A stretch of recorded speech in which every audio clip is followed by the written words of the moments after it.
नमस्कार दोस्तों, मैं नवीन आपका स्वागत करता हूं अपने channel Naveen perfect yoga with Naveen Guruji के अंदर। आज जो हम अभ्यास करेंगे जानु सिरासन। जानु मतलब मेरे घुटने, सिर मतलब अपना सिर जो है घुटने के ऊपर लगाना, जानु सिरासन। इसको अर्ध पश्चिमोत्तान आसन भी कहा जाता है, क्योंकि पश्चिमोत्तान आसन के अंदर हम दोनों पैरों को सीधा करके सिर को घुटनों के ऊपर लगाते हैं। और इसमें क्या है, ये एक एक टांग, पहले दाईं टांग पे फिर बाईं टांग पे अपना जो सिर है वो घुटने के साथ लगाया जाता है, तो घुटने को जानु कहते हैं। तो जानु सिरासन इसका नाम है। इसमें सबसे विशेष किसको नहीं करना है, जो जिनको कमर में बहुत दर्द रहता है, जिनको स्लिप डिस्क की प्रॉब्लम है, और जो गर्भवती महिलाएं हैं, उनको ये बिल्कुल नहीं करना है। और बाकी सभी लोग कर सकते हैं। और इसको करना कैसे है वो मैं भी आपको करके बताता हूँ। आओ मेरे साथ करते हैं, आइए। अपने दोनों पैरों को सीधा कर देंगे, कमर गर्दन मेरी बिल्कुल सीधी, दोनों पैर मेरे बिल्कुल सीधे, पंजे तने हुए, रीढ़ मेरी बिल्कुल सीधी, दोनों हाथ घुटने के ऊपर। अब दाएं पैर को मोड़ लेंगे और उसका जो एड़ी है, एड़ी को अपने थाइज के साथ ऐसे बिल्कुल चिपका के, ये स्थिति। और दूसरा पैर आगे बिल्कुल सीधा, पंजा आगे तना हुआ।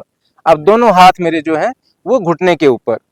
अब क्या करना है, श्वास भरते हुए दोनों हाथों को आसमान की तरफ ले जाना है। दोनों हाथ कान के अगल बगल हल्के से स्पर्श करते हुए, हथेलियों का रुख सामने की ओर, और सिर को बिल्कुल श्वास भर के खींच देना है ऊपर की तरफ। अब श्वास छोड़ते हुए कान बाजू एक साथ लाते हुए आगे की तरफ आना है, और अपने पैर के पंजे को होल्ड करते हुए, यहाँ पे ग्रिप बनाते हुए, पंजे को पीछे की ओर तानते हुए, अब यहाँ पे कोहनियों को ड्रॉप करते हुए कोहनियों को आसन पे लगा देंगे, और धीरे से माथे को सिर के ऊपर। यहाँ पे सामान्य श्वास लेते रहेंगे और सामान्य श्वास छोड़ते रहेंगे। अपनी क्षमता अनुसार झुकना है, जितने मेरे सिर की क्षमता है। जरूरी नहीं है कि आपका माथा सिर से लग जाए। आपकी पोजीशन यहाँ पे रहती है तो कोई दिक्कत नहीं, यहाँ तक आती है तब भी कोई दिक्कत नहीं। जैसे जैसे आप अभ्यास करते जाएंगे, धीरे धीरे आपका माथा जो है वो सिर को स्पर्श करने लगेगा। लेकिन अगर आप फर्स्ट डे कर रहे हैं तो मत प्रयास करिए कि मेरा माथा लग जाए। हो सकता है, क्योंकि जब तक फ्लेक्सिबिलिटी सिर के अंदर नहीं आएगी तो ये पूरी तरह से नहीं लगेगा।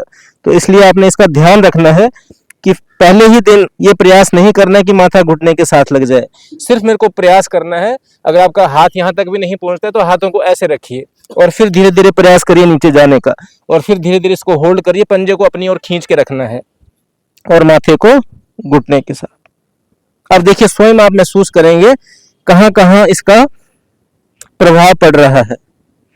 जो ध्यान का केंद्र है वो आपकी कमर का हिस्सा, स्वादिष्टान चक्र, नाभि के नीचे वाला जो हिस्सा होता है, वहां पे आपने ध्यान को केंद्रित करना है, और रीढ़ के ऊपर ध्यान को केंद्रित करना है।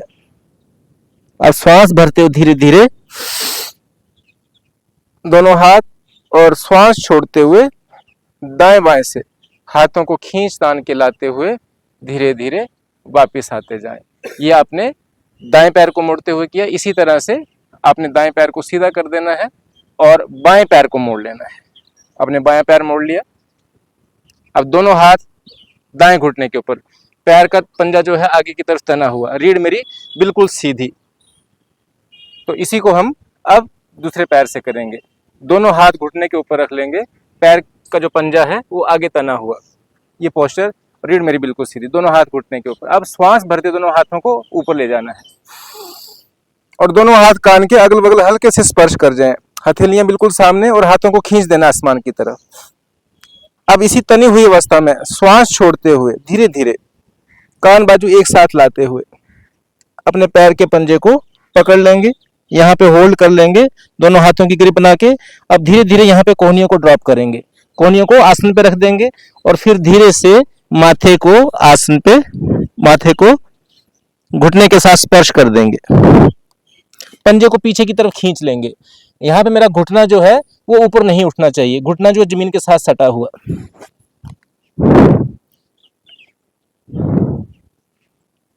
यहाँ पे सामान्य श्वास लेते रहना है, छोड़ते रहना है। अपना जो फोकस है वो रीढ़ के ऊपर और अपने स्वादिष्टान चक्र, नाभि के नीचे का जो एरिया है उसके ऊपर केंद्रित करना है। देखिए यहाँ पे मेरे जितने भी वायु के रोग हैं, जो गैस की प्रॉब्लम होती है, वो बिल्कुल ठीक हो जाती है।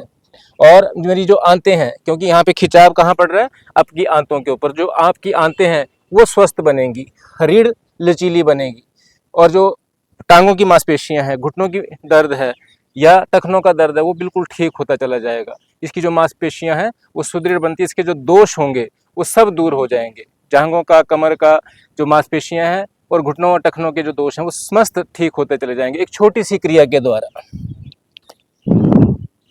अब यहाँ पे श्वास भरते हुए, कान बाजू एक साथ लाते हुए हाथों को ऊपर तानना है, और इसी तनी हुई अवस्था में श्वास छोड़ते हुए हाथों को बिल्कुल धीरे धीरे लाना है। ये नहीं, जल्दबाजी नहीं करनी। जितना आप धीरे लाएंगे और खींच के लाएंगे तो उससे क्या होगा, आपके घुटनों, आपके जो कंधे हैं और बाजुओं के दोष हैं वो भी दूर होंगे। सर्वाइकल की जो प्रॉब्लम है वो भी साथ के साथ ठीक होती चली जाएगी। तो देखिए, आपने देखा एक छोटी सी क्रिया, छोटी छोटी क्रियाएं जिससे हम पूर्णतया स्वस्थ। देखिए, इससे आपके घुटने स्वस्थ हो गए, आपके टखने स्वस्थ हो गए, घुटनों से रिलेटेड दोष ठीक हो गए, आंतें आपकी स्वस्थ हो गई, कमर आपकी जो है लचीली बन गई, कमर का जो दर्द था वो ठीक हो गया, पेट से संबंधित जितने रोग थे वो ठीक हो गए, वायु दोष, जो गैस की प्रॉब्लम है जो आज की डेट में बहुत कॉमन है, वो बिल्कुल ठीक हो गई। किया कि आपने सिर्फ 2 मिनट का अभ्यास और इतने सारे रोग आपने एक ही बार में सब ठीक कर लिए। तो रोज हम एक कुछ नया लेके आते हैं आपके लिए, ताकि आपके सभी समस्त रोग ठीक होते चले जाएं। तो आपने करना सिर्फ कुछ नहीं है, हमारा जो चैनल है परफेक्ट योगा विद नवीन गुरुजी को आपने सब्सक्राइब कर देना है, साथ में बेल आइकन है उसको प्रेस कर देना है, और औरों को भी इसको प्रेरणा देनी है ताकि वो भी स्वस्थ बन सके। पहले मैं स्वयं स्वस्थ बनूं और फिर मेरे साथ जो जुड़े हुए व्यक्ति हैं वो भी स्वस्थ बनते चले जाएं। नमस्कार।